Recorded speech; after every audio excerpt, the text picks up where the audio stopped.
A lot of parents park their dreams, give up on their own opportunities, their own wants and needs to push you as the child through. And so the least I think children can do when you have a great parent or great parents is make sure say them feel good. I understand what Miss Kitty is trying to say, but I don't agree with the rhetoric she's trying to push. But before I continue, ensure that you like, follow, share, and comment. Go to my page and look in my bio. There's a link tree. Go there and follow everything because I don't know what's going on with TikTok, alright? People, again, I understand what she's trying to say, but I don't like the rhetoric that she's being pushed. Too many times parents have children prematurely, and because they have the children prematurely, they have to sacrifice their dreams and aspirations to ensure that they have enough to support that child or children.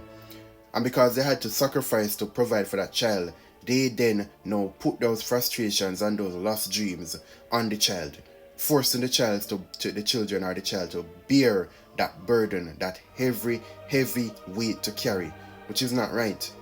You were the one that decided to lay down and have this child. You should have ensured that you met all your dreams and aspirations and have all the finances that you will need, and don't know when you gave up because you prematurely had this child.